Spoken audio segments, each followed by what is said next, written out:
Alright, today I want you to think about a Lego. Well, maybe not one Lego, but a whole box of Legos. You see, we've talked about how the grammar stage of learning, how memorization and repetition are important to the classical model of education. Well, when you think about it, those facts, those figures that are memorized, those are the box of Legos we're talking about. Now, the next two stages of education involve learning to put those pieces of knowledge together in a meaningful and beautiful way. The first stage we're going to talk about today is the logic stage. And the logic stage of classical education pushes a student to see the connection between ideas and their consequences, to see the order of knowledge and the order of the universe, and then learn how to assimilate the knowledge that they gathered into that order, to see how to make this into something that is meaningful. That is, it basically enables them to take the individual Legos and make something recognizable out of it. This is why Eastwood students still diagram sentences. This is why they translate Latin. This is why they work geometry proofs. This is why they take a logic course. And to a lesser extent, this is why, in fact, writing is such a large part of our curriculum here at Eastwood. Learning the order of creation enables students to create things themselves according to that order.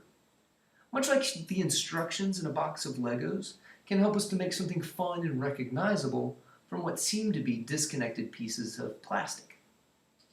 Now, from the logic stage of learning, students are ushered into the rhetoric stage of learning, and I know that today rhetoric has kind of a bad connotation. We tend to think of it as empty words.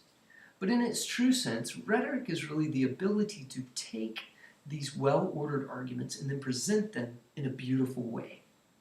So students are not just going to present their ideas about something in a logical fashion, but they're going to learn to present their ideas that are well-informed in a way that is attractive to others.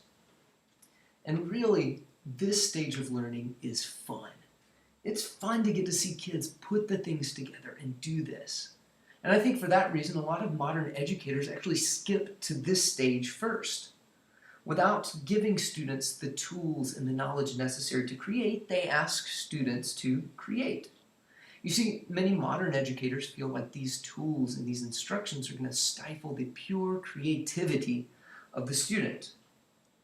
But all this really accomplishes, this style of education, is to keep students from truly recognizing what is beautiful. And it ends up giving them a false sense of pride in their own abilities. If we go back to our Lego analogy, it's basically like if I gave Legos to my children and then without any instructions, without any tools, I asked them to build something. Now, what they built would likely be unrecognizable.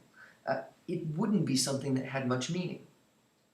Now, if I continually tell them how good their creation is, soon they'll see that really, no matter how hard they work or how good it is actually, I'm going to call it good because, well, they did it.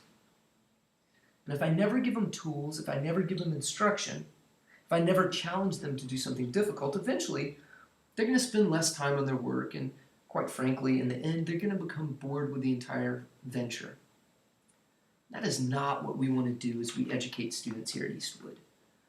We want to give students the Legos. We want to give them the knowledge. But we also want to help them learn to put those things together in a logical way, to build small projects that convey knowledge into larger projects, and eventually, after they've grasped the logic of it, then and only then do we want them to use that knowledge to create something that we'll look at, we'll critique, they'll struggle over, they'll rework. And eventually, in the end, they will have a finished product that is something beautiful, something of which they can truly be proud, because it was born through hard work. It was born through the logical stage of learning.